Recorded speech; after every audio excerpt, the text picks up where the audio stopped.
Well, I asked, where's the beef? Let's call this for what this is. Oh my God! They are so hopelessly woke. How dare you?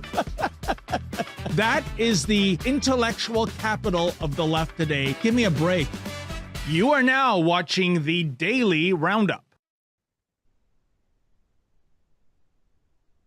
Well, good afternoon, everybody, and welcome to this very special edition of the Daily Roundup. It normally is hosted by David, but today it's me, Sheila Gunn-Reid, and my co-host, Drea Humphrey, and we are going to be very shortly, I think, hearing from Prime Minister Justin Trudeau, who will be especially braggadocious, feeling vindicated that the Public Order Emergency Commission has said that his invocation of a wartime law on peaceful protesters in the nation's capital was justified.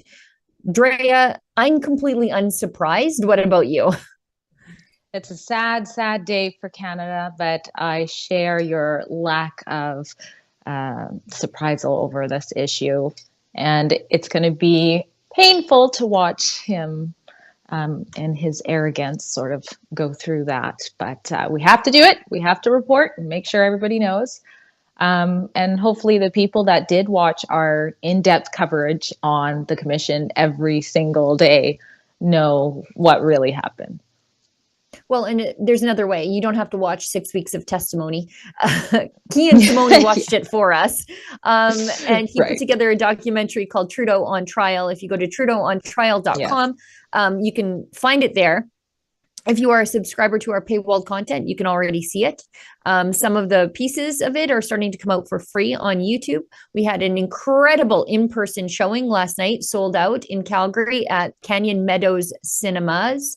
We had Tamara Leach there in the theater. We also had lawyers Keith Wilson and Eva Chipiuk there to do a question and answer panel afterwards.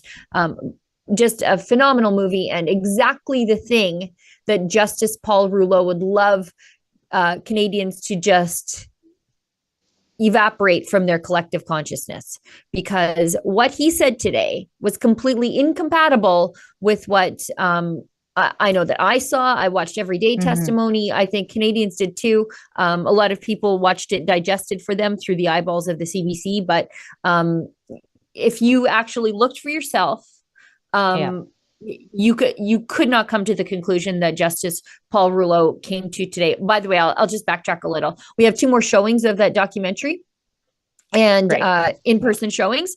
And we've got one in Edmonton later on in March. That's at Church in the Vine. But the one I really want to tell you about is the one that is coming up on Monday. So it's Holiday Monday here in Alberta. It's Dinner and a Movie. Tickets are selling out very, very quickly.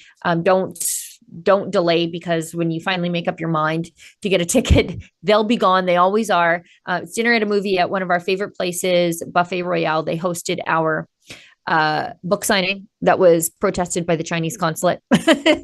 And they didn't back down, and they're pretty cancel culture proof over there at Buffet Royale. But they have a private screening room, and we gather up all of our friends and we have dinner, and then we watch the movie, and then we talk about the movie afterwards. And it's just a great time with like-minded people and some really great food. So trudeauontrial.com if you need some tickets.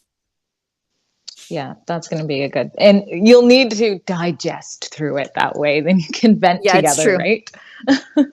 Now, maybe we can go directly to, by the way, if people want to contribute to the work that we do here at Rebel News, because unlike let's call them turd polishers in the mainstream media, we don't take any money from Justin Trudeau. So if you'd like to pitch in to cover the cost of what we do here at Rebel News, for every one of us that you see on screen, there's like 4 people working behind the scenes to make us seem smart and articulate. And I'm struggling with that today. You can leave us a paid chat. It's a Rumble rant or an Odyssey hyper chat. That's one of the best ways to support us here on the live stream. Let's show Rouleau's decision, which was like completely unshocking to me. Please, Olivia. Please. We're frozen. Okay, great. Cherished rights enjoyed by Canadians is the right to engage in political protest. The ability of individuals and groups to publicly voice their dissent enriches and empowers our democracy. It's hardly surprising that government health measures would cause some form of protest in response, given their impact on people's lives. What was surprising was the size and scale of these protests and the way in which they proliferated across the country. The majority of those who participated in the protests were animated by a genuine desire to engage in peaceful demonstrations so that their voices would be heard by leaders in government. They wished to exercise their fundamental right to express their political views, and they had a right to do so. However, like any large group, there were a diversity of views and intentions among the participants of the Freedom Convoy. Amongst the many who intended to protest peacefully were others who had more sinister goals or who were willing to engage in dangerous conduct to achieve their desired ends. For reasons that I discuss in my report, what began as a massive protest evolved into something entirely unprecedented, an occupation of the core of the nation's capital. I think that might have been the wrong clip, but that's okay. The clip I wanted was the one where they say where he says the Emergencies Act was justified. But I do like that clip because it says something that I don't think he means to say, but it is also proof that the Emergencies Act was unjustified when he notes the size and scale of the crowd. And he says that some people were there with sinister motives. Okay, but where are they? What did they do? They actually did nothing. Those people, if they were indeed in the convoy, they didn't actually do anything. But it is the size, it's the size and scale of the protest that he notes that indicates just how unnecessary extraordinary police powers were. Because at every point at which the convoy was in Ottawa, at Coutts, at Windsor, at Emerson, in Vancouver, at every point, the police were actually vastly outnumbered by the protesters. And as I note in my monologue for the Ezra Levant show today, these are the nation's useful people. These are the makers, the bakers, the growers, the doers, the movers. These are the people with the means, the skill, the know-how, the will, and the tools by which to actually engage in an insurrection. But they never did, not even once. Not even once. Didn't even try to trespass onto any part of Parliament Hill where they shouldn't have been. That speaks to just how peaceful they were and how unnecessary any extraordinary police powers were. And the size, as you've mentioned, the size of this movement was huge. So to expect in any large movement that there aren't some people who, might think bad things or have posted bad things online is just unrealistic. But even those people didn't do anything. And if you recall, they said, there was no threat to the nation with this, right? That came out in the commission. And they had their eyes on a few people, but look at this. It was a peaceful protest. Yeah. David Vigneault, the head of CSIS, testified that he did not think that the protest rose to the level of Section 2 of the CSIS Act, the act which created his agency. He said it didn't rise to it. So what? So then we just rely on the feelings of politicians, I suppose. And also, let's point out what we've used the Emergencies Act for, because we've never used it before.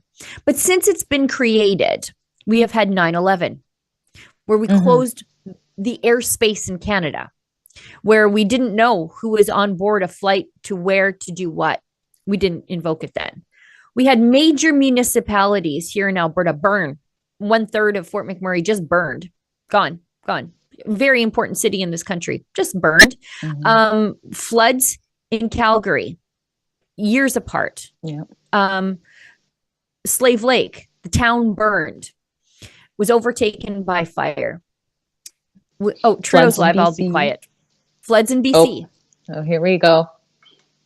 From the beginning, that invoking the Emergencies Act included the launch of a public inquiry to look at how and why we got there. This was an essential step to ensure transparency and accountability. During the inquiry, Freeland. I welcomed the opportunity to appear and to answer the Commission's questions, as did all my colleagues. The work of the Commission and everyone involved was very important, not only to better understand what happened a year ago, but to have a roadmap going forward for any future government. Today, the Public Order Emergency Commission stated that the very high threshold to invoke the Emergencies Act was met. He found that what we experienced last year was a national emergency that threatened the security of Canadians. Our job as a government is always to keep people safe, and invoking the Emergencies Act was the necessary thing to do to remove the threat and to protect people. We've all been through a lot over these past years.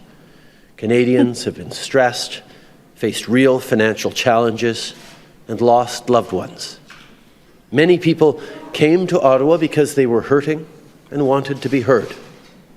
In our country, everyone has the right to protest peacefully. That's a fundamental right that government will always defend. Here in Ottawa, people are used to political activity and protests on Parliament Hill. But as the Commissioner said, lawful protests descended into lawlessness, culminating in a national emergency. Streets were blockaded in our capital city for weeks, causing serious harm to families and small businesses. Aux frontières, à plusieurs endroits du pays, and at the borders, in several places, there were roadblocks which were harming safety. At the Ambassador Bridge every day, $300 million worth of goods transit between Windsor and Detroit, and thousands of people, families, jobs depend on these goods transiting freely, and blocking this bridge was unacceptable, and this roadblock was threatening and jeopardizing our trade with the United States, and was also harming the Canadian economy. Guns were found at the blockade.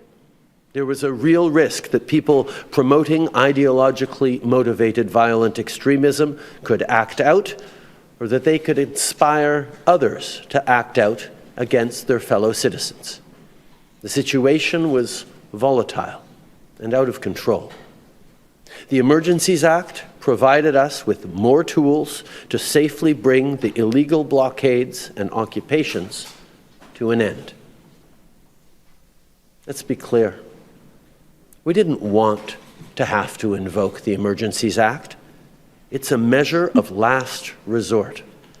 But the risk to personal safety, the risk to livelihoods, and equally, the risk of people losing faith in the rule of law that upholds our society and our freedoms, those risks were real. Wow. Responsible leadership required us to restore peace and order. After listening to dozens of witnesses and studying the necessary documents, the Commission on the Emergency Crisis has decided that last year we were indeed confronted with a national crisis and emergency, and the very high threshold which should be invoked in order to invoke the Emergency Crisis Act had been respected. Those such measures should not be made lightly, and we knew that there would be an inquiry commission that would guarantee transparency for Canadians. A comprehensive, objective account of what happened, and it also provides recommendations. Within the next year, our government will issue a comprehensive public response to the Commissioner's recommendations. On est tous d'accord qu'on n'aurait jamais dû en We arriver. all agree that we should never have reached such a tilting point. And we all agree that there are important conclusions to be drawn. Thoughtful work of the Commission. There are lessons for everyone involved. Law enforcement agencies, all orders of government, and elected officials. We will take seriously what the Commissioner concludes and what he proposes. Responsible leadership means that we are always striving to do the very best for Canadians, in words and in deeds. Il y a 2 jours, c'était le 2 days ago, we were commemorating the day of the Canadian flag. 58 years ago, we flew the Canadian flag for the first time on Parliament Hill, and I see the symbol of open-mindedness and compassion. We celebrated the fact that 58 years ago, the maple leaf was raised over Parliament Hill for the very first time. When I look at the Canadian flag, I see hope. I see people who work hard every day. I see a country that has overcome tremendous challenges. There's a reason why Canada is one of the most successful democracies in the world. It's because we work at it. It's not always easy. Oh my God. Actually, sometimes it can be pretty hard. But it's worth it. Here in Ottawa, Freeland. this Parliament, the Senate, the Supreme Court, these are not only old buildings, they're the institutions that protect our rights and freedoms. Yeah. This is something we must all continue to care for and defend. Not just governments, not just elected leaders, but all Canadians. Our democracy is the responsibility of all of us together. A healthy democracy is always going to make us stronger, especially in this moment of change and global uncertainty. So let's be there for one another. Let's listen to and respect each other, even if we don't always agree. And let's continue to build a better future for all Canadians. Merci beaucoup. Thank you so much. Premier ministre, we have 25 minutes for questions from media. Nous avons 25 minutes pour les questions des médias. On va commencer avec CTV News. Kevin Gallagher, à vous la parole. Prime Minister Kevin Gallagher, CTV National News. So in his report, Judge Rouleau said that all levels of government failed to put political partisanship aside to really cooperate on the emergency or crisis at hand. Prime Minister, what responsibility do you take for that failure? Obviously, the Commissioner did excellent work looking at all the different factors that brought us to a place of emergency, a place where Canada had no choice but to use a rarely never used provision that was created 30 years ago. I think we all have to make sure we are reflecting on what to take away from that. I certainly know that we do better when we all work together.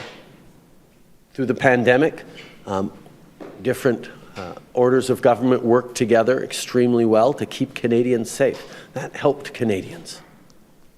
We're working together right now on healthcare. That's good for Canadians. During the Emergencies Act, there were certainly things we all could have done more to work together, and we will absolutely be reflecting on those. For my follow-up on the freezing of financial assets, and this is maybe something that also your finance minister can answer as well. In the report, there was, though the freezing of financial assets was described as appropriate and effective, there were concerns, failures, he said, not having a delisting mechanism, for example, for those who have left the protest. That was a failure. Also, joint accounts where maybe one spouse was not involved or connected to the demonstration. So, does the government owe those people who were wrapped up and had their financial assets frozen but were not involved with the protest an apology or compensation? Those were very important considerations that we're pleased that the government, that the Commission highlighted, but I can tell you they were part of our deliberations as well. And as you say, The Commissioner determined that those measures were appropriate and useful in this context. Absolutely, there are things to learn on how to do this better if ever a government has to face a similar situation. But we were incredibly thoughtful about how to make sure we could end this challenging situation as quickly and as safely as possible.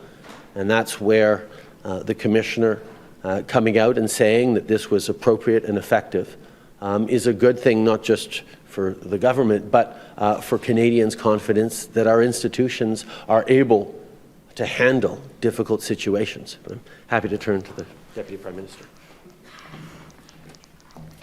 Oh, and I get a stool too. Yeah, so look, when it comes to the financial measures, I think the most important thing to start with is, as the Prime Minister just said, Justice Rouleau's conclusion, which was, and I'm going to read it, it was a powerful tool to discourage participation and to incentivize protesters to leave. I am satisfied that it played a meaningful role in shrinking the footprint of the protests, and in doing so made a meaningful contribution to resolving the public order emergency. That is his broad conclusion on the economic measures. It's what we believed at the time, and I'm really glad that, having looked at this so carefully, Justice Rouleau agrees. I would also add that what was so important for us in putting in place these economic measures was our overriding objective, of course, was to end the illegal blockades and occupation. It was to do so without violence, without anyone being hurt. And the economic measures were a tool that really helped make that happen. On the specific question about unfreezing accounts, Justice Rouleau also points out a couple of things. He points out that on February 21st, an order issued, a statement from the RCMP, effectively instructed that all accounts be unfrozen. Of course, when the measures were lifted on February 23rd, they were unfrozen. And he also pointed out in his own report that work was done urgently at the time and was being done between the government and law enforcement bodies and banks to ensure that there was a process in place to unfreeze the accounts. So all of that was happening. As the Prime Minister said,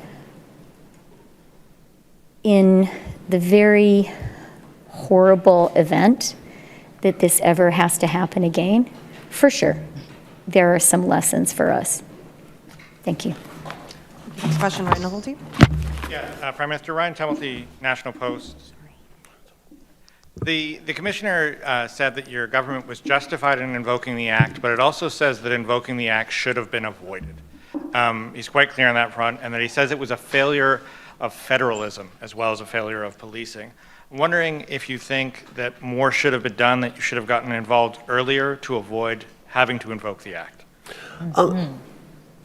Obviously, it took failures. It took systems that weren't able to solve a situation that ideally would have been able to solve by a robust set of institutions and principles like we have in Canada, that we would need to invoke an Emergencies Act.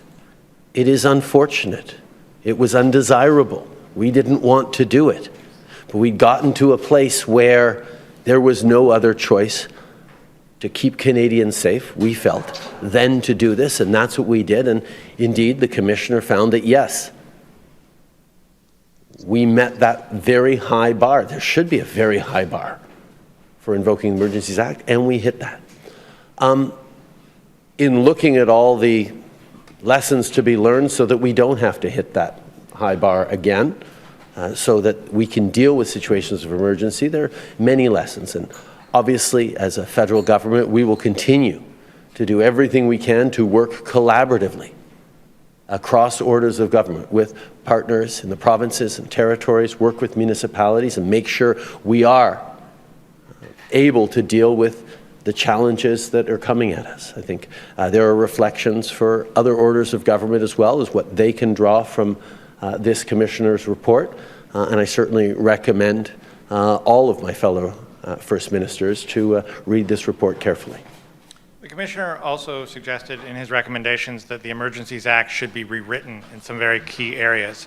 I'm wondering, you talked about reviewing it, but is your government committed to rewriting the Act, at least in some fashion?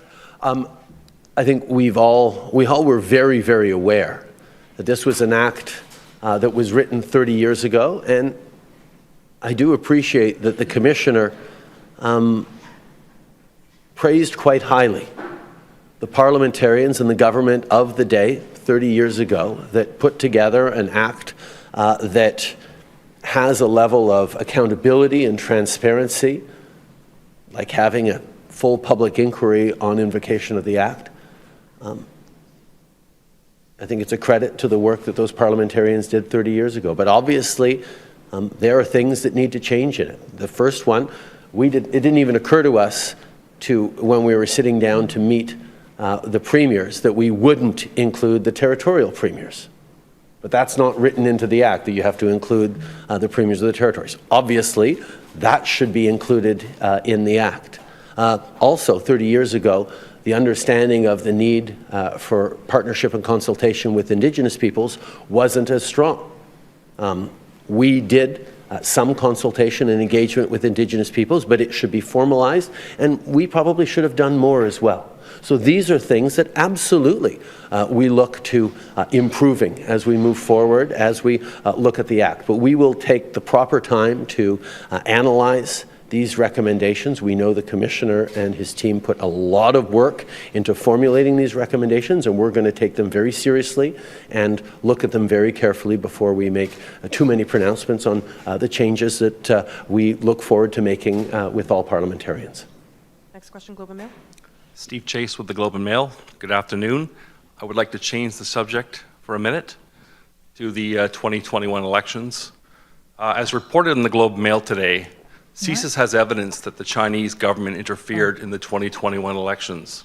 My question for you is, when the government learned of this, why didn't they expel the Chinese government diplomats involved? I have been saying for years, including on the floor of the House of Commons, that China is trying to interfere in our democracy, in the processes in our country, including during our elections. We are aware of this, and I can assure you that our intelligence and security agencies have been working very hard over the past many years to develop more and more tools to counter this, to make sure that our institutions are kept safe. This is not a new phenomenon. This is something that countries around the world have been grappling with for a long time, and Canada is no exception. But what I think is also really important to say is that for the 2019 and for the 2021 elections and for elections going forward, this government created a panel of top civil servants who would lean on all the information provided to them by our security agencies like CSIS to ensure that interference by foreign actors does not affect the running or the outcomes of our elections. And I can emphasize once again that Canada has some of the best and most robust elections in the world, and all Canadians can have total confidence that the outcomes of the 2019 and the 2021 elections were determined by Canadians and Canadians alone at the voting booth.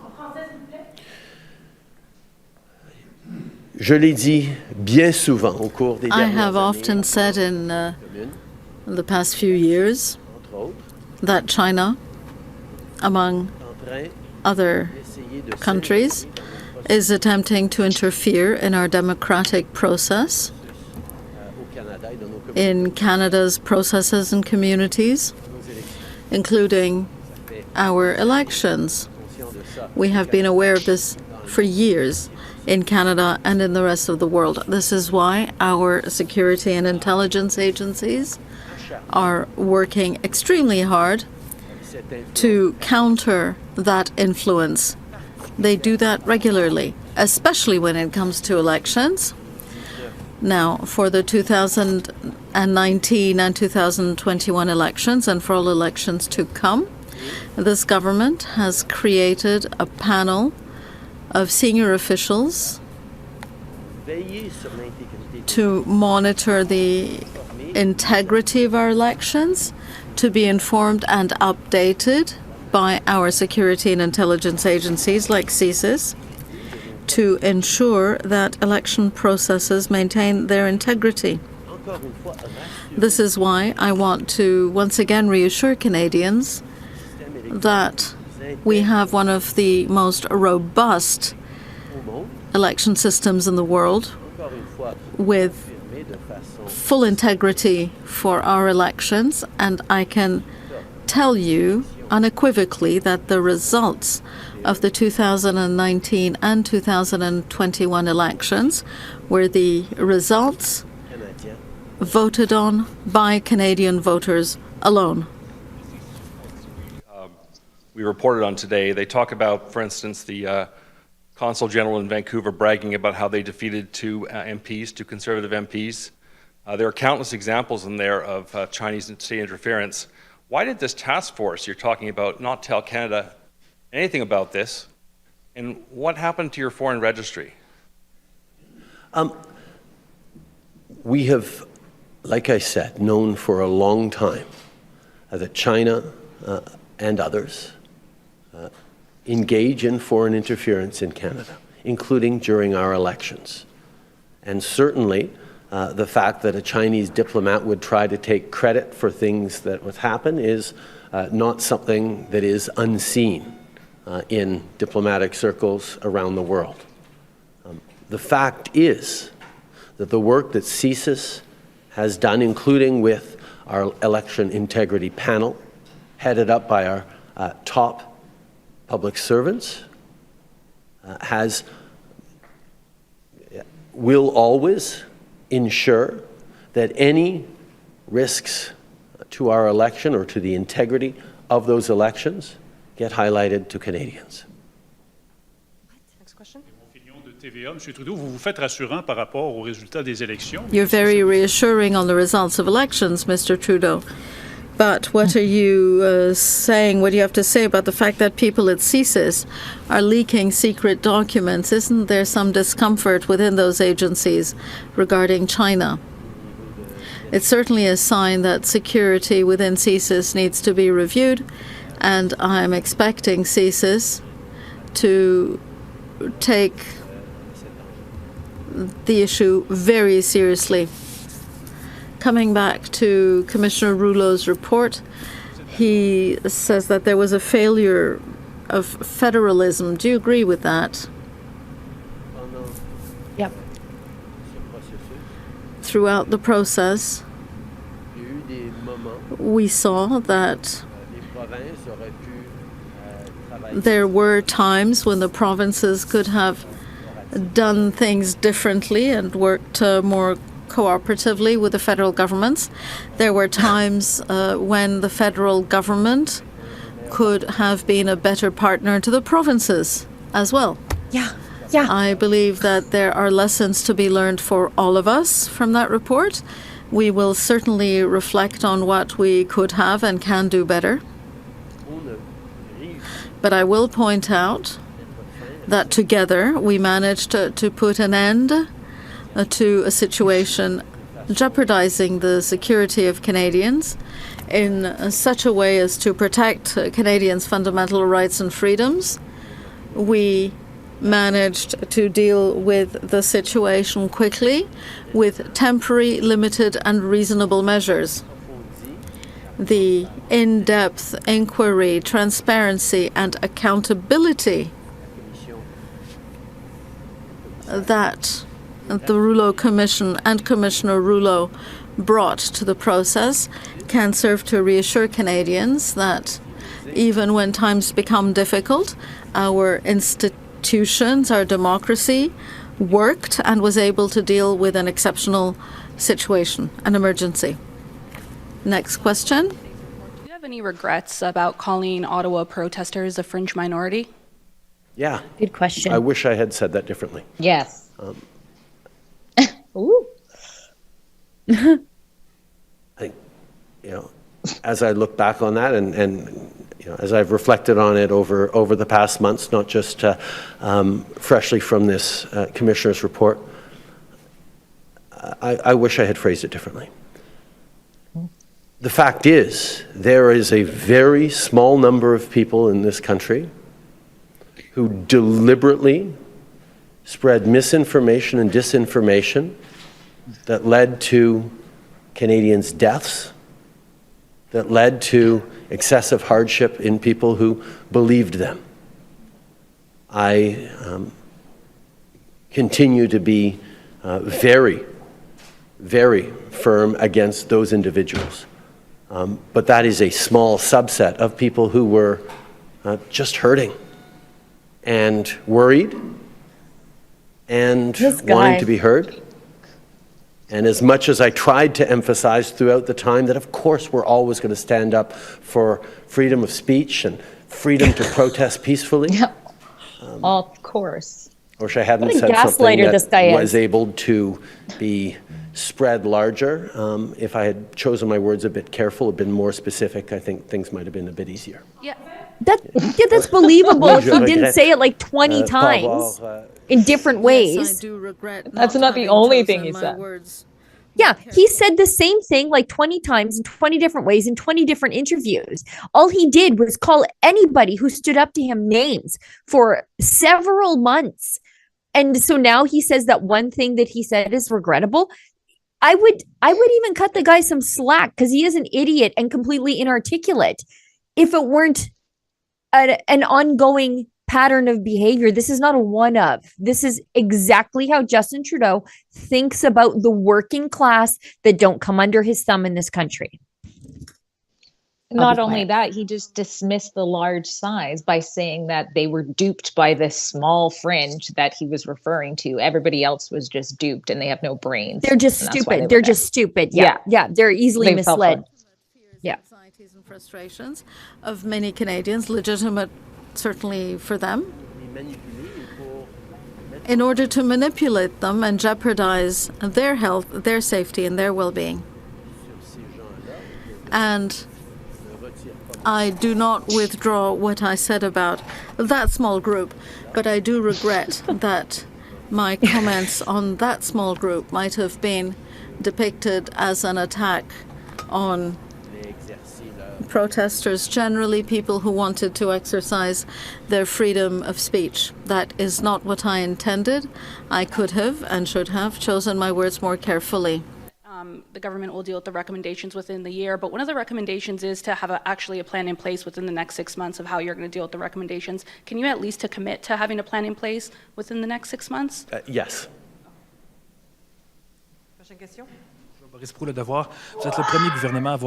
Le Devoir, you're the first government to have invoked the Emergencies Act.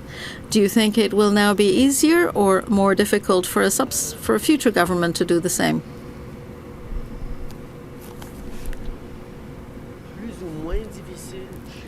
More difficult or less difficult? I don't know, but I do hope it remains very difficult. This is not something that should be done lightly. And I think that's what we have learned from the process, the very excellent recommendations by Commissioner Rouleau, including recommendations to codify what we did in any case because we were trying to do the right thing, will no doubt help a future government face the challenges we did. We were the first to face a challenge, but I do hope that this won't happen again. And I do hope that if it does, the government at the time will not need the Emergencies Act. It really is a last resort. And be it through recommendations for police forces, through recommendations on how the different levels of government can work together in crises. All that taken together, I hope, will mean that a future government won't need the Act. Quick follow-up on C-13. Will you require a line whip for C-13, given that this was a platform promise for the Liberals? All ministers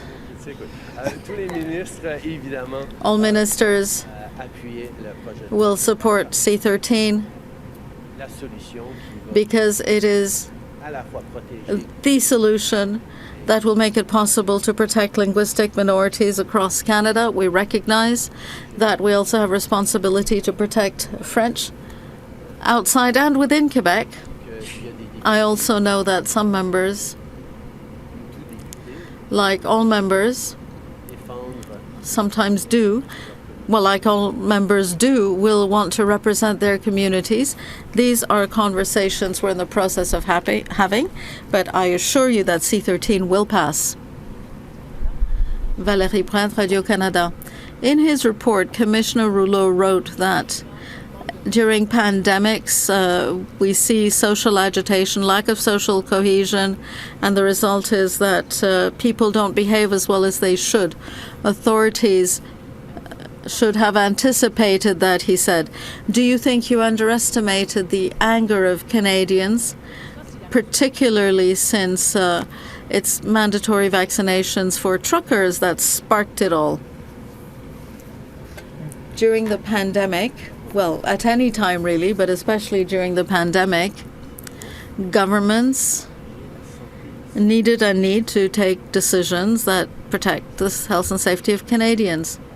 The decisions during the pandemic were not easy, but we based them on science, expert advice, studies, physicians' recommendations, so that we did everything we could to keep Canadians safe. And it worked. We need to recognize that it worked. We had a less difficult and less deadly pandemic, less economically damaging pandemic than most of our peer countries. But that doesn't mean it was easy. It was nonetheless very difficult for all Canadians,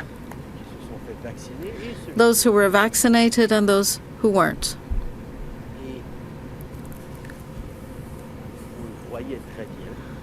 We saw full well that some Canadians profoundly disagreed with the measures we put in place, and we tried to deal with that. We tried to find ways of bringing people together. Clearly, we could have and should have done more, so I do take this very seriously. A responsible government must always try, yes, to protect people, but also to bring them together. There are lessons here for the future, but we hope not to have too many pandemics in the future. As for reforming the Emergencies Act, do you have a deadline for that or a calendar? We will carefully look at the recommendations and conclusions of the Rouleau Commission, and we will move responsibly in the year to come. Mr. Trudeau, Mylène Crête, La Presse. Speaking of reforming the Emergencies Act, Justice Rouleau recommended changing the definition of a threat to national security. What do you think of including a national threat to economic security or a threat to the nation's economic security? That is something we discussed within Cabinet significantly. Now, should we include economic issues in the definitions? I do think the Commissioner had a quite reasonable response in his approach. He said that we could and should consider economic issues as contribute as contributing to national security issues, but economic concerns would not, in and of themselves, be sufficient to constitute an emergency. So that is one of the things we took into account. We will now engage in a process of reflection to see whether we need to change those aspects of the definition. With regard to the definition used by CSIS, we saw that there was some confusion and lack of clarity in discussions and in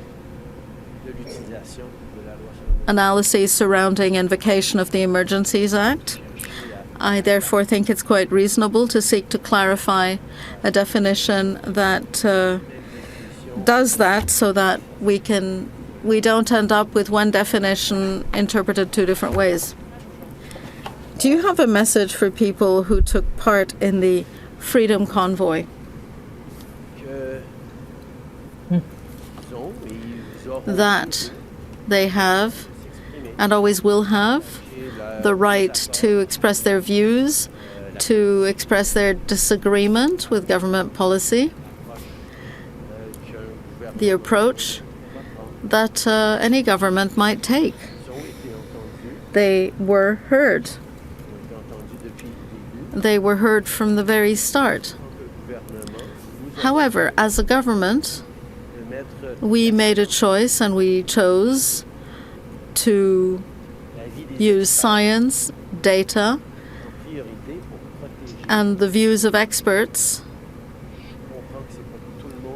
and use them as a basis for our decisions.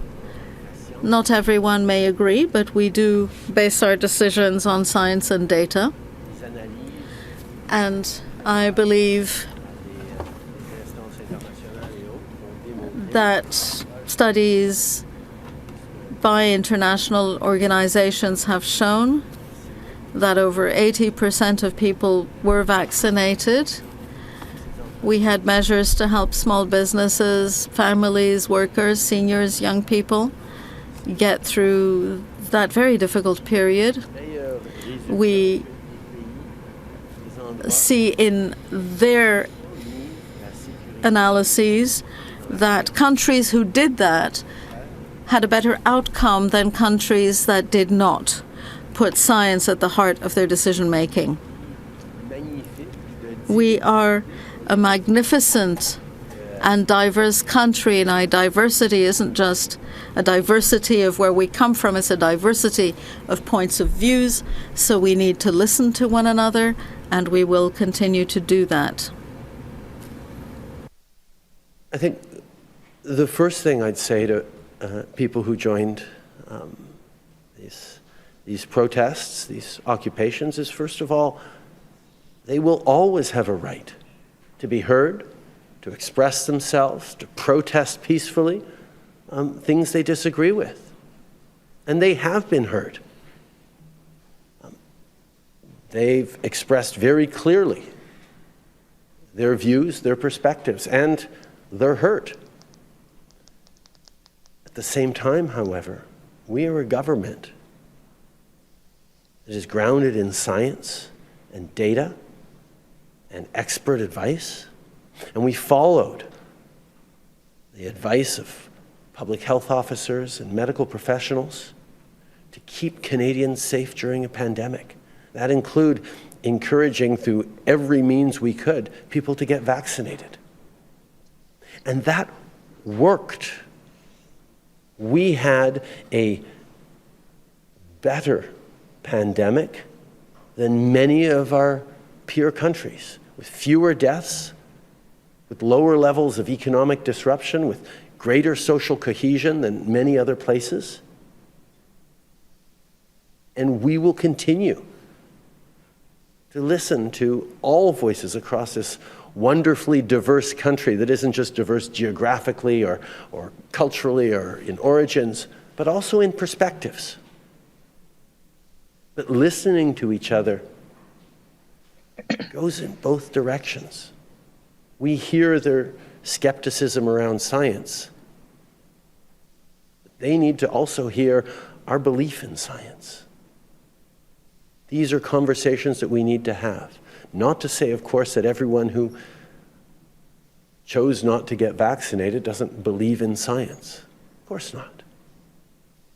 Individuals can make decisions for exactly. themselves. What do you mean, of course not? We'll always respect that. Oh my God, But I can't those even with this guy. individuals who deliberately chose to amplify falsehoods and put their fellow citizens at risk, those were things that a government needs to stand firmly against, because our job is to keep Canadians safe. That's what we did during this Emergencies Act. That's what we did during this pandemic. That's what we will continue to do. Thank you. Merci That will beaucoup, tout le conclude monde. today's press conference. Merci, ça va mettre fin à la conférence presse. I'm so glad I didn't have too much to eat. So much. I can't. So much. I can't believe his gaslighting BS. First of all, he says that, oh, I wish I had phrased it differently that one time that I said it, not the 20 other times that you said it. And then he says, you know what, we respect everybody's right to choose. Except you didn't give them a choice. It's not a choice if it's coercion. It is not a choice if they are being vaccinated against unemployment instead of a disease. Because that's what ultimately it came down to. Exactly. That's not a choice. Yes. And this is after months and months of that. It's not like as soon as these mandates came into place, the convoy happened. There was all of these other efforts to try to get him to reason. And then he was saying over and over that people who felt this way, in addition to the people who were coerced and still had their jobs, were not just extremists, misogynists as well. A small fringe minority. And he didn't say some of them. He said many or most of them were these things. Yes. Yeah. And what about that? Sorry, go ahead. Well, they said they were protecting us from people who had like ideology that was extreme or whatnot. When he said, again, anybody who was unvaccinated was an extremist, pretty much, is what our prime minister said. Yes. I think that his own MPs are maybe like, I'm just guessing that maybe they're like, you have to tone it down with this. Like, you have to say something there. And maybe that's why we saw this sad excuse of saying that he would have said it differently.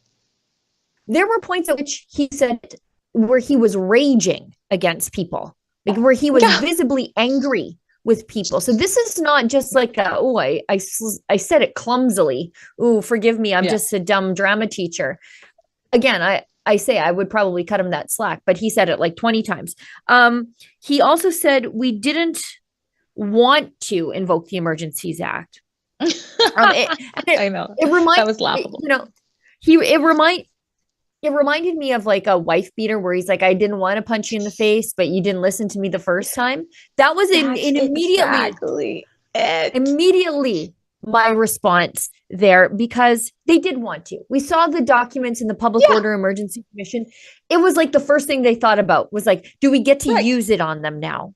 Like they weren't even in Ottawa yet. And they're like, let's emergency act them. And he didn't talk to them. He hid in his ivory tower. He never talked to the people. Like we had no choice. We had to keep people safe. And this is how we felt. He said the word felt. We had to do it. How about talking to the Canadians that showed up once you realize, oh, shoot, this isn't a small fringe minority? Maybe you could address some of their concerns before you invoked the Emergencies Act. But you're right. They were so eager to press that button. It wasn't even funny. And it isn't funny. And here we are later just hearing that it's justified. But there were some good questions. I'm thankful that there was a Q&A. And there was a couple of good questions out of that. Like, is this a failure of I can't say the word. Federalism. Federalism.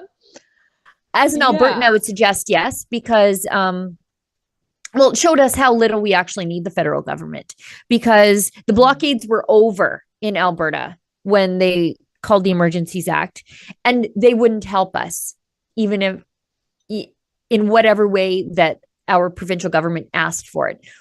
We needed tow trucks. They wouldn't give us tow trucks that were sitting on the base in Edmonton the CAF base. They wouldn't give us those tow trucks. So the provincial government just went out and bought their own. They just they realized the help was never coming. And so Justin Trudeau, you know, when somebody asks him, is it a failure of federalism? Maybe, but as an Albertan, I think it's probably a reason we don't need federalism. Yeah, good point. There's just so much in there. And then Freeland comes up there and says, we have to remember we did this so that nobody could get hurt.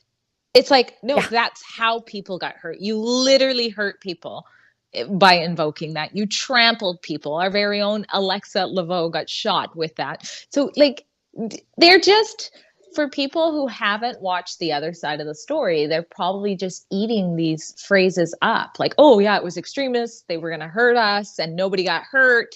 And so this was the better cause. But the reality is people were there for 3 weeks without getting hurt. Yeah.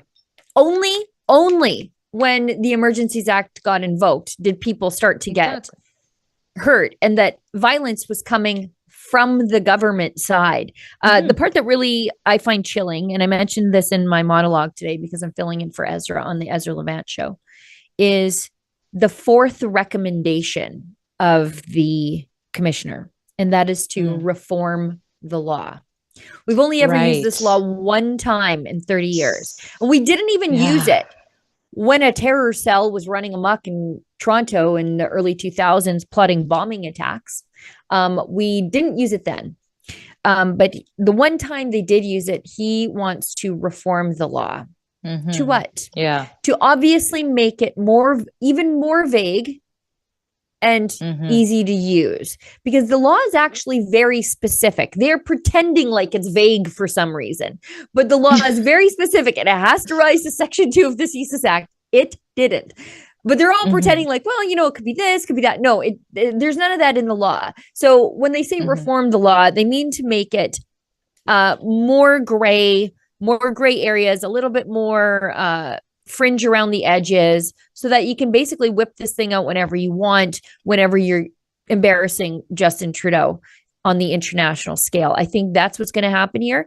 And some of the suggestions from Rouleau, like a media, like a social media monitoring agency. Oh dear. To make sure we're using social media appropriately. That Justin Trudeau is going to jump right on that. And he said, we're going to examine the recommendations and we're going to adopt as many of them as we can. So by the way, before I'm going to sign off here at 2 Mountain, which is 2 minutes from now, and Alexa Lavoie is going to jump in. She was in the media lockup, and I think we might even have a lawyer willing to come on and talk to, whoever's left after I'm gone. But when did you know the fix was in?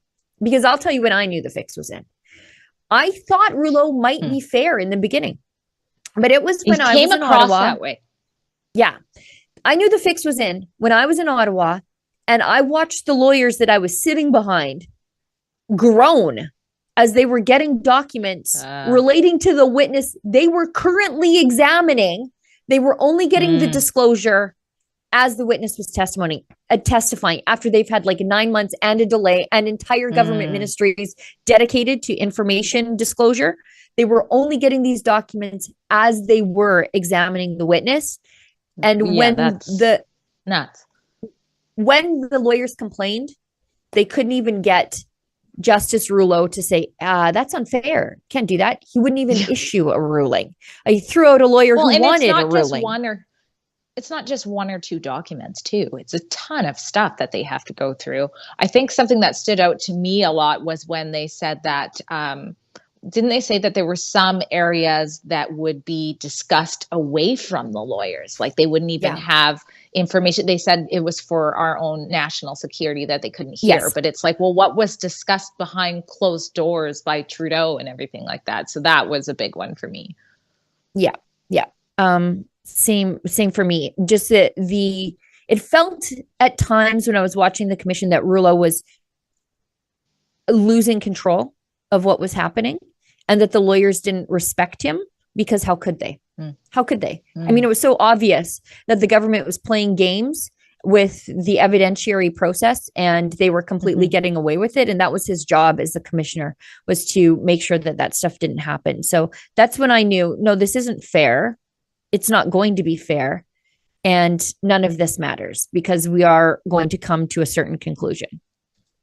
So do we know how much money has gone into this public inquiry? Because I know with the mass shooting in Nova Scotia, it's millions of dollars. Like, how much money went into getting him told that he was justified? I don't know. We should look into that. We should look into that. Rebel investigates. Rebel investigates multi-million dollars. I mean, I don't think we'll ever even know the full extent of the amount of people whose hands touched all of this. And just the sheer volume. Like in Rouleau's decision today, he bragged about the sheer volume of documents that were released. Yeah, unfortunately, that's a hell of a lot of documents to be releasing to the lawyers as they are examining the witnesses and expecting them to be able to examine the witnesses based on the information in the documents they just got. And what's scary about this is it almost sets precedent of sorts to do it again the next time somebody disagrees with, the Trudeau government. And I think they used the wording of the act. It was appropriate and effective, which really reminds me of how they discussed COVID-19 vaccines. I won't say more than that because we're on YouTube, but it's that same wording. So you wonder if they make the revisions to it and then they have this ruling out of the commission, how quick will they do it next time? Maybe it's one weekend. Yes. Yeah. I mean, this is just, I really worry about those recommendations. And that was one of the things I talked to Keith Wilson, convoy lawyer, about, was when the recommendations come. Because he thought, of course, they're going to find Justin Trudeau completely justified. Yeah, exactly. And he said, and then it's the recommendations that we have to worry about. Because we know whether he was found to be justified or found to be unjustified, none of it matters. Justin Trudeau that faces no consequences for anything he's ever done. So it didn't matter. It's the recommendations that we should be very, very frightened of. There's got to be a lot of people watching with stuff to say. If you guys are just tuning in now, you can actually chat to us so that we can read your comment. You can do so on Rumble and Odyssey. And actually, if you do a donation of $5 or more, we try to read that. I'd love to hear from what you guys are thinking about this as well. Yes. Olivia, maybe we could run the the commission documentary ad, Trudeau on Trial, and then we'll bring Alexa in, if you wouldn't mind, because we have a documentary that our friend Kian Simone made, that I alluded to off the top of the show, that documents all the things that Justice Paul Rouleau doesn't want you to know. Because if you see this documentary, you will realize that there's no possible way he could have come to the decision he announced today. And it's at trudeauontrial.com. Yeah. I will sign off. Let's watch that ad. And then our friend Alexa Lavoie will join us.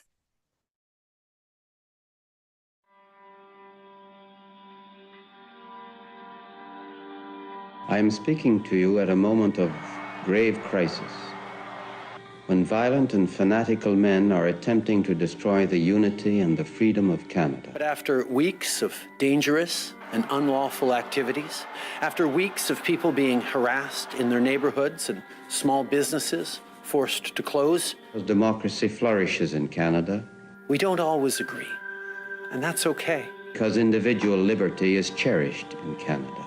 Our government will always defend freedom of expression and freedom of peaceful assembly. It has now been demonstrated to us by a few misguided persons. After evidence of increased ideologically motivated violent extremism activity across the country, just how fragile a democratic society can be, it became clear that local and provincial authorities needed more tools to restore order and keep people safe.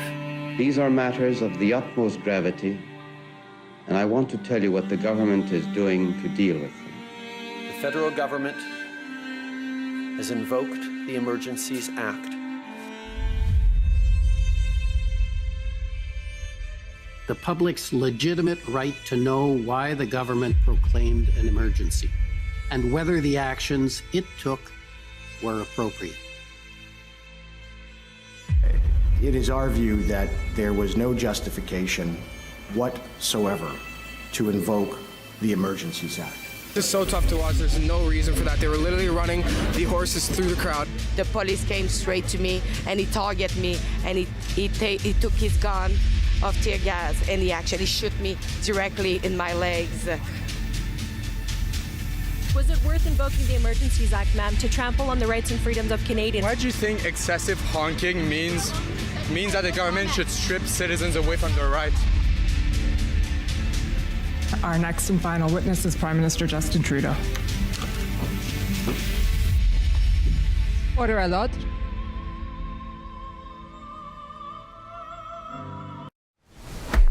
Have you checked out the fresh new swag we have at rebelnewsstore.com? Like this nifty resistance trucker sweater?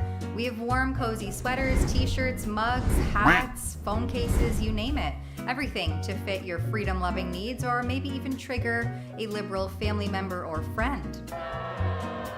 And for a limited time, you can use code TAMARA10 at checkout to save 10% off of your total order. So head on over to rebelnewsstore.com, check out all of our new designs, make some purchases, and use code TAMARA, that's TAMARA 10 at checkout for 10% off your order. Head on over, check it out. Oh, hey guys, thanks for watching the live stream and sorry for interrupting, but I just wanted to pop on to tell you about this incredible sweatshirt that I'm wearing, but also all the other great merchandise that we have available at rebelnewsstore.com. We're adding new stuff all the time, so be sure to keep checking. Even if you shop today, there might be something new tomorrow. And if you are shopping, be sure to use the coupon code Sheila10 for 10% off at checkout. Again, it's rebelnewsstore.com, coupon code Sheila10 for 10% off at checkout. If you want to look good and shine like me, you can do so at our store. Go to rebelnewsstore.com. On this website, you have so much different style to wear, as this one, my favorite one, Justin Castro. With my code Alexa10, you will have 10% off on your next purchase. So don't hesitate, go now and look so good like me. I guess I always love that ad, Alexa. Hello, Alexa Laveau and the great Alan Honor. Thanks for joining the live stream. It's a pleasure to be here. Hi, Drea. Hi, Alexa. Now, did you guys get a chance to look at what we just witnessed Prime Minister Trudeau say after being justified by the Commission?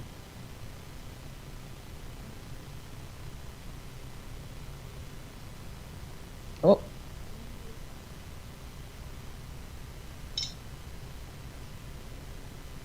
We're having some difficulties here, I guess. Maybe I you can heard jump me? in. Oh, okay. I can hear you now, Alexa. You go first. How do you feel about them saying that it was used to keep people safe so that nobody would get hurt? That's what Chrystia Freeland said.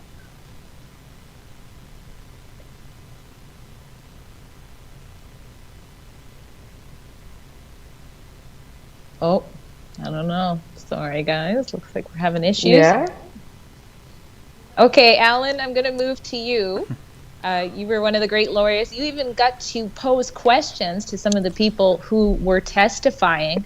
So what do you make of the findings, first of all, here? Well, Drea, the findings aren't especially surprising. One thing I noticed as soon as Justice Rouleau came out and he gave his initial remarks to Parliament and to everyone else is that there were two things that I agreed with. And number one, he thought that the evidence that he relied upon to reach the conclusion he did wasn't particularly overwhelming. And the other thing he said, and I thought this was very important, is that reasonable people who are well informed can come to a different conclusion than he came to. Which, yeah, that's something interesting to point out. Now, you are a lawyer with the Democracy Fund. We've partnered with you guys many times because you've done great work fighting for civil liberties, especially when it came to how people's rights were infringed upon with COVID-19 mandates. So I'm sure you have heard at the Democracy Fund many times people hurt or upset with how Prime Minister Trudeau labeled people who were unvaccinated or didn't want vaccine mandates. Of course, that was a main theme in this trucker convoy. So what do you make of Prime Minister Trudeau now saying he would have rephrased things differently on the one time he said it, basically? Well, I didn't actually see his comments, Andrea, so I'll have to go off what you just told me. But, you know, let's give him credit for that. That's what he should have done in the first place, right? Because a lot of, I think, a lot of the remarks that Trudeau had made, that Prime Minister Trudeau had made, really alienated people and led to this protest in the first place. And if he's going to reform his behavior to some extent, that might be one of the positive things that comes out of this this public order emergency inquiry. Maybe. Alexa, do we have sound with you now? I think so. A little hard to hear. Really? Try again. I suppose that's to be better. Okay though. Yeah. Okay. Actually, what he was saying, I was like, okay, it's been a while. Like, you should have say way before that you, like when they say, oh, I will have rephrased myself in another way about the French minority who held unacceptable views. For me, anyway, you should not have said that as a prime minister, but it was like, I was seeing in his face the uncomfortable like side of it, that he knew he did something wrong when he said that sentence, because afterwards everybody used that in all media, everywhere. Yeah. He's been faced with that question before as well. And this is the first time I've seen him actually handle it that way. I said this to Sheila. I feel like he campaigned on the division. He campaigned on dividing people and saying, vote for me because we are the only option to keep you safe. And this is how we're going to do it. And so now to see him backpedal of this, I almost see it as sort of a new campaign strategy. Maybe his own MPs are displeased with the approach he took. We know some of them, a couple of them spoke out about that. And maybe he's finally seeing the tide is shifting. But he said in particular, he shouldn't have called them a small fringe minority. Right. So very interesting. And Alexa, I want to ask you about Krista Freeland saying that the reason they used the Emergency Act was to ensure that nobody got hurt, which is not the case for you. No, and it's also written in the report that nobody got injured seriously, or nobody got really injured like in a way. So I was like, seriously, when I know that I interviewed that woman that got trampled by the horse, I saw she was suffering. And I saw my colleague Guillaume Roy being pepper spray, and it was hurting too. I saw some people being like beat up by the police, and they were injured. And I got shocked too. But it's the fact that this is not true. A lot of people get injured, and I saw a lot of people with like bruises and cut in the face, blooding. And I'm sorry, this is not the same definition of what is injuries. Now you see these, or we heard these sort of pseudo-democratic phrases coming out of Trudeau. I say that because he's saying we will always stand for the right to protest. We will always stand for, diversity of thought and things like that. But then we see what happened with the Emergency Act being invoked. And so my question is, if this is justified in this situation, and we know that it was a peaceful protest, even Trudeau, he said, there were people with extreme ideologies that may have acted, not that they did act, that they may have acted. So my question is, what could have been done differently? If this many people, and Alan, I'm directing this question to you, maybe you can answer from a legal perspective, but if this many people come together after months and months of not being happy with mandates from the government, and they come and they go to Parliament and they get there and their intention is to protest until they're heard or until the mandates drop, what exactly could they have done differently? Or anybody gone in the future, what could people do differently so that this emergency act isn't enacted? Well, that's a really good question, Drea. And what can people do differently in a protest of that size? Yeah. Almost impossible for anyone to really control something like that, right? Because, and let's just be like honest about this protest. It was unprecedented, right? And it was unprecedented because there was so much dissatisfaction out there about what the federal government was doing and what provincial and municipal governments were doing, right? But I don't think anybody will be able to control a group that's that big and that diverse and even that diffuse, right? Because it's all over the country. Now, as for not doing something to prevent the invocation of the Emergencies Act, that's somewhat out of our hands, isn't it? Right. Because those decisions are made behind closed doors by the government and their advisors in cabinet meetings and in these IRG meetings. So I don't think we can do anything about that except vote for better politicians who won't invoke these acts which are potentially abusive. Alexa, were you at all surprised? Oh, sorry, go ahead. No, if I can add something, it's just during the whole process of the public order emergency commission, we receive the evidence and the documents sometime the same day, and it was always throwing some information, so people had some difficulty to keep up and to be sure that all the information get out of this whole commission. But today was about the same. We received first of all in 2 hours lock up in a room with a document about 2,000 pages in 2 hours to review and to get the information out. I have again the impression that they don't want that we get the bottom out of all the information that been said in that report, because in a month from now, when we will probably pass through and digest this whole document, people will have passed to something else and just forget about this commission since they have the verdict. So again, I just have the impression that this commission is just in fact something to justify his act, but not really being there for giving the full information clear to the public. Right. Yeah, it's impossible for you to go through 2,000 pages and then be able to convey the meat and potatoes of what was written in the ruling. Can you tell us something you did come across in the time that you've been able to look at the documents that people should know about?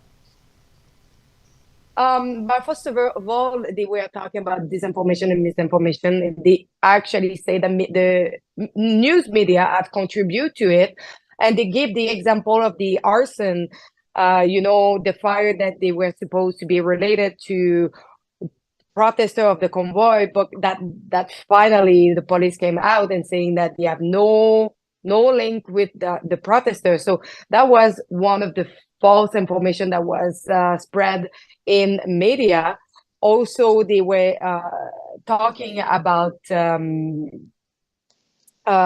talk a lot about the disinformation and misinformation about COVID-19.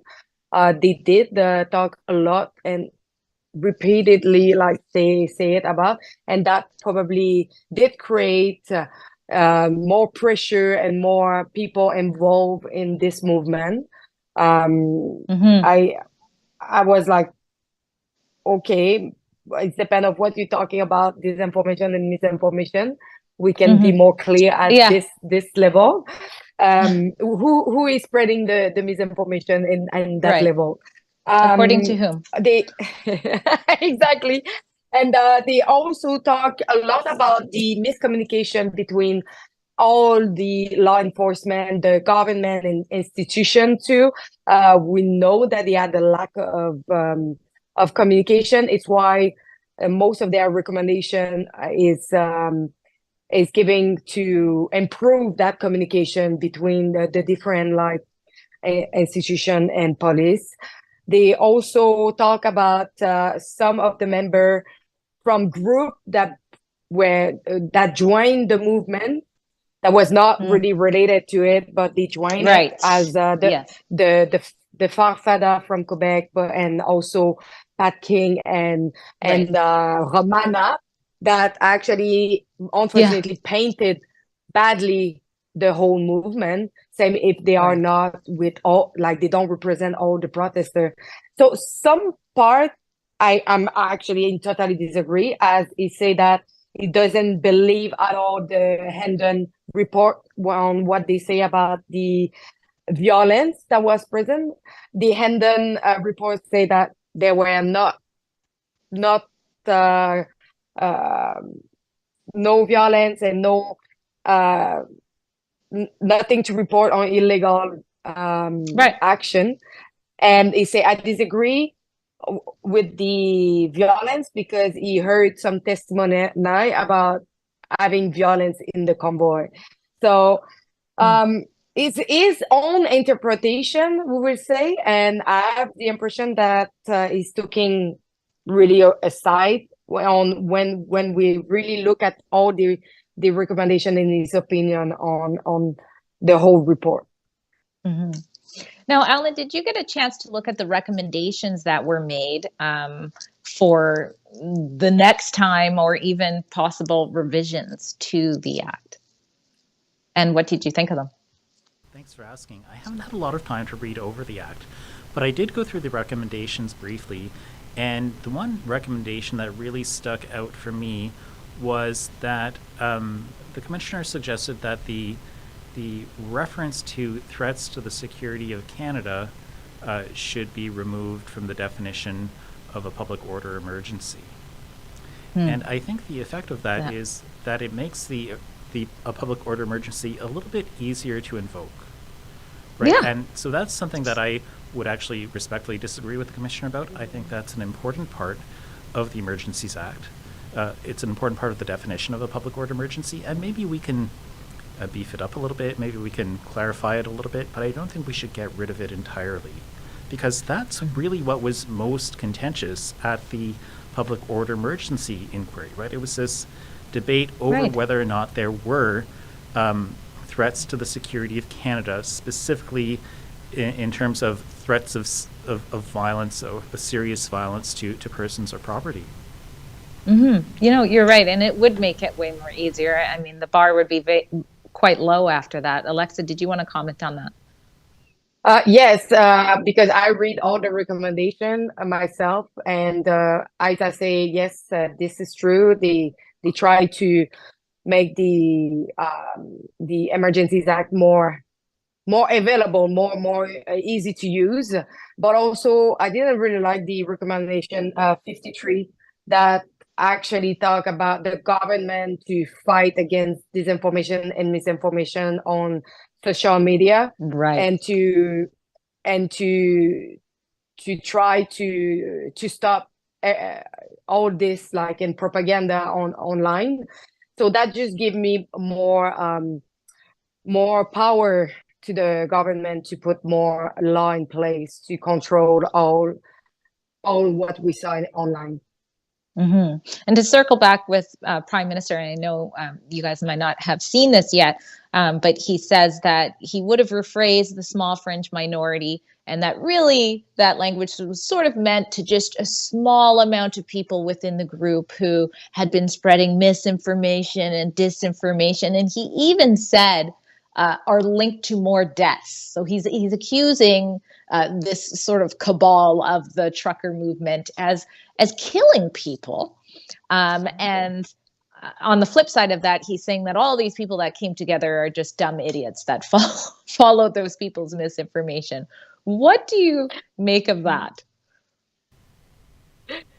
Go, Alexa. for my I know part, you're burning to answer it. yeah, because I saw that also in the report, and what they say in the report, they say, and that is Rouleau saying that, they say, I expect that the Prime Minister was intending to refer to a small number of people who were expressing racist, extremist, or otherwise reprehensible views, rather than to all Freedom Convoy participants. I'm sorry, but I always say it. It was like the small fringe minority who are going who are on their way to Ottawa, who are holding unacceptable views. It was not about racist or stuff like that. It was No. about the fact that people were at like another line of thinking about the decision making by the government from the last 2 years. Yeah. Alan, I'm going to ask you a question. Sheila asked me, she basically, neither of us were surprised about the findings. So my first question is, were you surprised? But is there a time during the whole commission where you thought this is the result we were going to end up with? Is there anything that made you think that way? Well, no, I'm not surprised by the findings, right?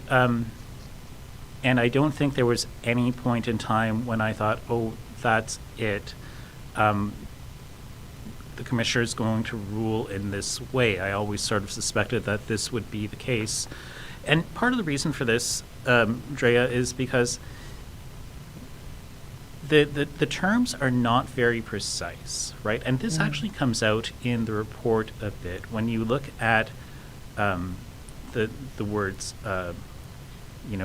threat and violence and serious, they're somewhat open-ended. They're not really exactly defined, right? And some people, have even gone so far as to say that these are definitions which are capable of extension, right? So to me, I have a pretty I have a sort of an idea in my head what a threat of serious violence is, and I don't think we heard any evidence of anything like that in the 6 weeks of public hearings. But there are a whole lot of little things that we heard about, and it's no surprise to me that all those little things have sort of cumulatively added up to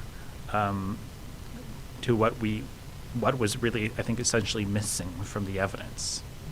That's what we saw today. Now, Alexa, how about yourself? Were you surprised at any point in time with what happened? I was actually panicking with the 2,000 page. I was like, I just want to know, like, if it was justified or not, where he's writing on it. And I was just like passing the page and just looking for it. And when I saw it, I was not really surprised. It's really what I was expecting from. But now my question remains. We know that some MP went out to talk about the verdict, and as the NDP, who actually say that is a failure of the multiple level of policing. So they will ask for an election since the NDP will do a lot of different in the balance. So this is what I need to see. Do we will have an election or not? Right. Yeah, there was the statement that it was a failure of federalism. And yeah, so what do you make of that statement, Alan? This statement that it was one of the concerns in the Public Order Emergency Act was a failure of federalism? That the finding was that it was justified, but he said that there were concerns that there was a failure of federalism within that. Well, I haven't arrived at that part of the report, if it's in the report. This is all right off the cuff. But do you believe there was a failure of federalism, working with the other provinces that were involved in this? Well, there's there's a duty to consult with the other provinces, and I haven't read what the commissioner said about that yet, but it seems to me that whatever happened there, if what happened counts as consultation, it wasn't really meaningful consultation, right? You know, these provincial ministers were gathered on the morning of the day when Justin Trudeau decided to invoke the Emergencies Act. Some of them expressed concerns. They had no warning, really. Right. No formal warning, at least. And is that a breakdown in federalism? I wouldn't go so far to say that.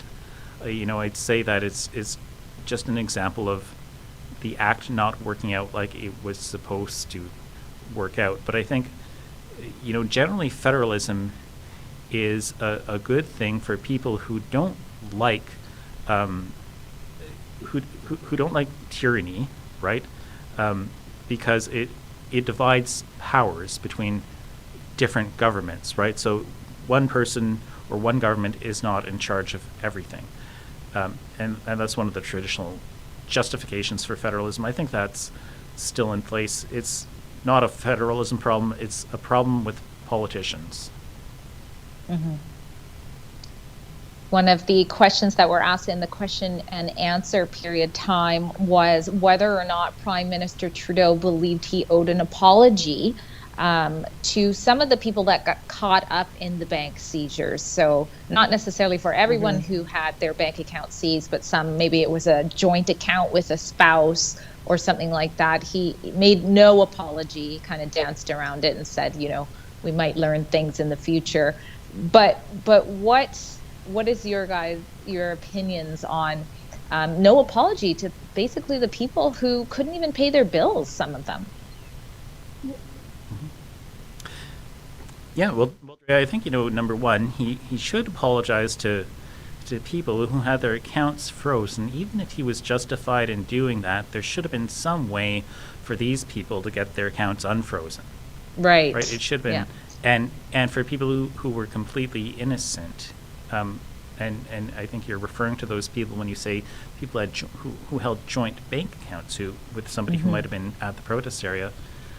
There should have been some recourse for them, right? Yeah. I think, going back to a question that you asked earlier, though, about the fringe minority, if Trudeau is saying now that he should have said that differently, maybe he owes an apology to a lot of people that he's alienated with that remark and with other remarks that he's made throughout the past several months. Right.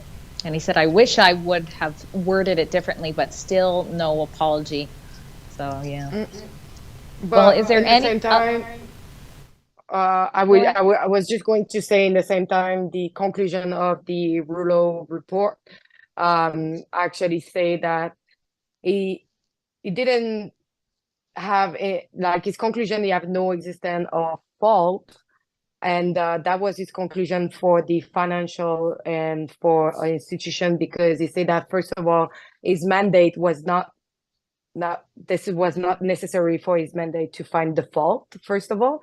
And the second, that is because the institution or the representation of the institution have been either misleading or deficient, but they didn't reach the point to cause a default. So it's why. All right, so I think we're going to throw to an ad, and then we have lawyer of Tamara Leach coming on, Keith Wilson. Thank you, guys.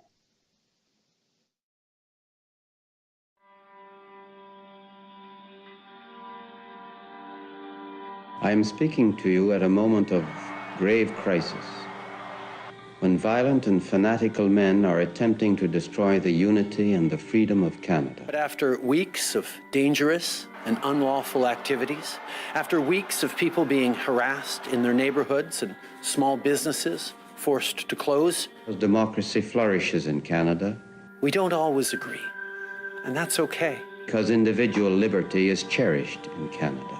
Our government will always defend freedom of expression and freedom of peaceful assembly. It has now been demonstrated to us by a few misguided persons. After evidence of increased ideologically motivated violent extremism activity across the country, just how fragile a democratic society can be. it became clear that local and provincial authorities needed more tools to restore order and keep people safe. These are matters of the utmost gravity, and I want to tell you what the government is doing to deal with them. The federal government has invoked the Emergencies Act. The public's legitimate right to know why the government proclaimed an emergency and whether the actions it took were appropriate. It is our view that there was no justification whatsoever to invoke the Emergencies Act. It's so tough to watch. There's no reason for that. They were literally running the horses through the crowd. The police came straight to me and he targeted me and he took his gun of tear gas and he actually shot me directly in my legs. Was it worth invoking the Emergencies Act, ma'am, to trample on the rights and freedoms of Canadians? Why do you think excessive honking means that the government should strip citizens away from their rights? Our next and final witness is Prime Minister Justin Trudeau. Order à l'ordre.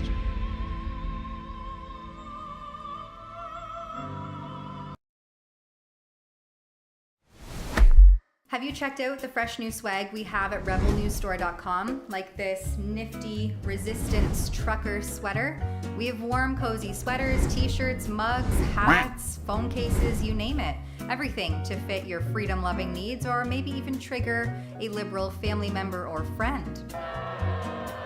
And for a limited time, you can use code TAMARA10 at checkout to save 10% off of your total order. So head on over to rebelnewsstore.com, check out all of our new designs, make some purchases, and use code TAMARA, that's TAMARA 10 at checkout for 10% off your order. Head on over, check it out.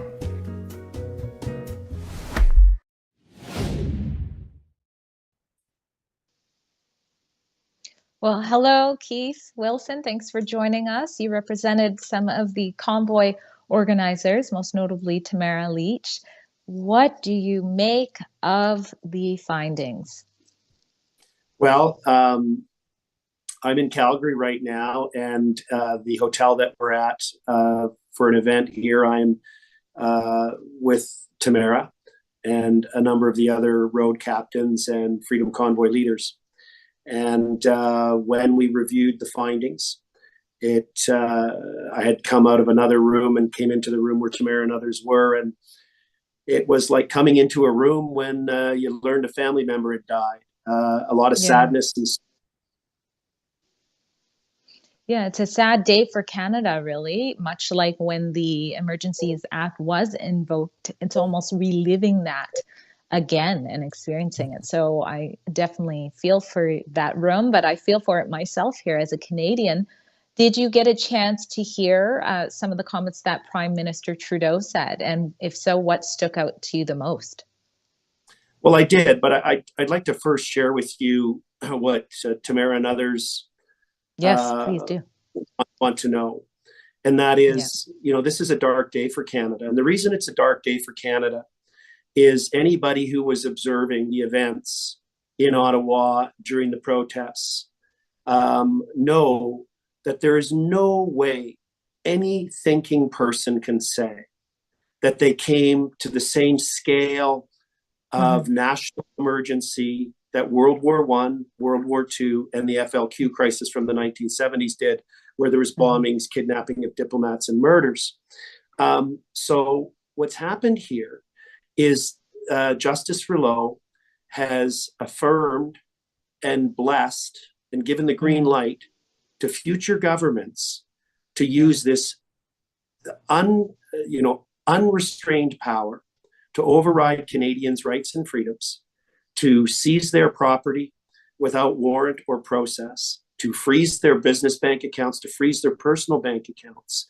So this decision has huge implications, because it says that if this government or a future government does not like some Canadians' views, does not like what some Canadians are saying bad about the government, that it's okay. You can just go ahead and use the Emergencies Act. So I think this is going to have really like if we just stop and think about this and not worry too much about the minutia of, page 179 versus page 1043, what does this mean? One of the things that came out during the inquiry and leading up to it was that investors around the world were looking, going, what happened to Canada? Wait a minute, I can go up there, and if my company is somehow implicated with something the government doesn't like, they can seize my property and freeze my bank account personally and corporately. Well, we know they do that in Venezuela. We know they did that in Cuba. So I really think the reputation of Canada has been damaged by this. I think our country is different today than it was yesterday, because there was some faint hope. A number of the guests you've had on, Alan Honor and others, who said they weren't surprised. Well, because they didn't have a high degree of confidence that the commissioner was going to come out against the government. That's why they weren't surprised. Not that because they thought the threshold was met. So it's a dark day for the country. The rights and freedoms that my kids had growing up, or till a few years ago, and that I certainly had growing up, are no longer. We're no longer the Canada true north and free. We're no longer this model of fresh air and freedom. It's really a seriously dark day, and I'm conveying to you what Tamara and the other Freedom Convoy truckers who were on the ground and led the convoy across the country and endured Ottawa have communicated to me. Wow. And you're right. So many people, like internationally, we're looking at Canada while this was all happening. I'm sure they're going to be looking at this finding in just awe. And it's almost like we're becoming a standard of, hey, let's not become like Canada. What about some of the recommendations that were given? Are you at all concerned about any of those? Well, I think it's distraction, frankly, because the core problem remains that there is not a world war. There is not a war that we're involved in on our borders. There was never anything like the FLQ, and the government got to use tools they've never used before. How many times do you carry cash with you, right? Everybody's digital. And I still remember one of my clients, Freedom Convoy leader, getting the phone call from his wife, who was in the checkout at the grocery store. And the groceries had been packaged and were put in the bags and in the cart.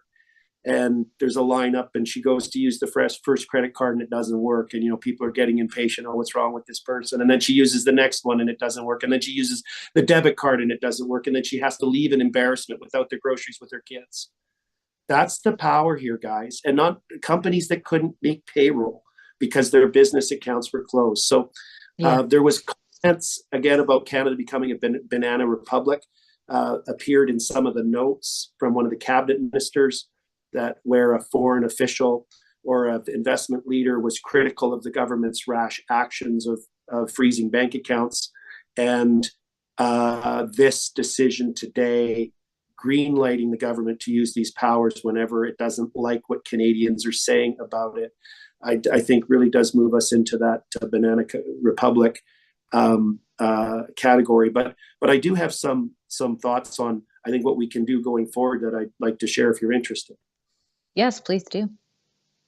So, I think one of the things we found when I was on the ground representing the truckers in Ottawa during the protests, representing them throughout the summer, and then preparing for the inquiry, is at every turn it seemed that the government would overplay its hand. And I think the government just overplayed its hand. And what do I mean by that? I think a great number of Canadians are going to be deeply disturbed when they reflect on this decision today, and Justice Rouleau green-lighting the broad use of this power in the future. And I think Canadians are going to say, wait a minute, no. I ain't giving up this easy. I know Tamara's not. She's full of feist today, I can tell you that. She had tears this morning, but boy, she's got fire in her eyes right now. We can signal to our political leaders in our various political parties, you better take a position on this, because if you take a position that this was too far, that this was not acceptable, that this is not reflective of Canadian values of freedom and respect for human rights and freedoms of Canadians, and the ability for Canadians to protest and have civil dissent, then they can elect a party that reflects that. And that party can change the Emergencies Act. The Parliament, we're not stuck with this thing. We can make the threshold so high that these types of abuses that Alexa and others physically encountered in its most kinetic form, and the other less subtle but more insidious abuses of freezing bank accounts doesn't happen again. So I'm optimistic that Canadians will reflect and they'll say, no, we're not going to accept this. This is completely wrong. This law needs to change. Rouleau did a great job of trying to build some cover for his Liberal friends and make them feel better and maybe give them a chance of political survival. But Canadians know the truth. This was an abuse of power by a petulant prime minister who couldn't stand that many Canadians challenging his government's authoritarian overreach, in my view. Well, thank you so much for those words. And on behalf of Tamara and the rest of who's in the room with you, our hearts go out to you and to the nation, really. But we'll keep following. And I hope you're right. I hope we see that the changes that they go ahead with are for the better in this situation. Thanks for being on Rebel News. Thank you. And the work of Rebel News is now even more important because we know the legacy media is not going to say these things. So congratulations to you, and please do the heavy lifting that needs to be done. And thanks for having me on. Thanks, Keith. And now I think we're going to jump to some chat. Some of you have been patiently waiting to get your words in here, starting with Billy Howard, donates $5. Thank you so much for helping keep the lights on. You say, this cannot be repeated enough. Rouleau absolved his brother's nephew, Justin Trudeau, of any wrongdoing. Justin Trudeau appointed his uncle's brother, Rouleau, to judge his EA declaration. So we did look into that. As far as I know, it's not the same person that people think they are, that's happening, but I'll have another look into it. But I have seen people think that. Mamanka donates $10. Thank you very much. Says, having to watch this is really a laugh or cry matter. You're right. It's like you're either going to go mad and cry or you got to laugh at it, because what else can you do? But as we just heard from Keith Wilson, maybe there is a silver lining here. Maybe the act will be changed for the better. Tan Tak donates $5. Thank you very much. Says, note, take heart. Rouleau says reasonable and informed people could reach a different conclusion than him. He states that his conclusion was difficult. The factual bases are not overwhelming. Very good point. Yeah, he doesn't say small fringe minority of racist, misogynistic extremists could come to a different opinion. He says reasonable and informed. Sunshine 2207 donates $10. Thank you again. Says, do you think that since the commission found the invocation was justified, there will now be criminal charges against some members of the convoy? Well, we've already seen that a little bit, but I hope not. The public inquiries are supposed to be about coming up with A, did the government act in a way that they should have? B, what changes should be made? It's not supposed to be sort of a trial, or else people won't just testify. So, but stranger things are starting to happen in Canada, but I hope that's not the case. Medi Sibdeb, I'm not sure how to say that, donates $5. Thank you very much. Says, my heart is broken over this. Absolutely. Such a sad day for Canada, but Canadians are strong. We will overcome this corruption. And I think that that is so in line with what the trucker convoy taught us in the start. That whole movement, the fact that it was peaceful, the fact that even though the commission is saying it's justified, Prime Minister Trudeau still had to use words like, you know, this may have happened instead of this did happen. So yes, we are strong. We will get through this. Sunshine 2207 donates another $10. Thank you. And says, do you think that since the commission found the invocation was justified, I'm reading the same thing twice, so we're done. We're done the list. But yeah, let us know in the comments so other people can see there. Thank you for joining in on this live. It is a sad day for Canada, but we must continue to stand for rights and freedom and continue to do so peacefully so that the vast majority of Canadians look at the situation and go, something is wrong here. And at least that, at the very least, will wake up more eyes. And make sure to head to our website with the documentary. If you didn't catch much of the proceedings, you can go to that documentary, TrudeauOnTrial.com, and get the snippets from Kian Simone. And there you can even sign up to go in person to watch that with others and just vent about this whole thing. So thank you. Drea Humphrey for Rebel News. After careful reflection, I have concluded that the very high threshold required for the invocation of the Act was met. In particular, for reasons that I discuss in detail in the report, I've concluded that when the decision was made to invoke the Act on February 14, 2022, Cabinet had reasonable grounds to believe that there existed a national emergency arising from threats to the security of Canada that necessitated the taking of special temporary measures.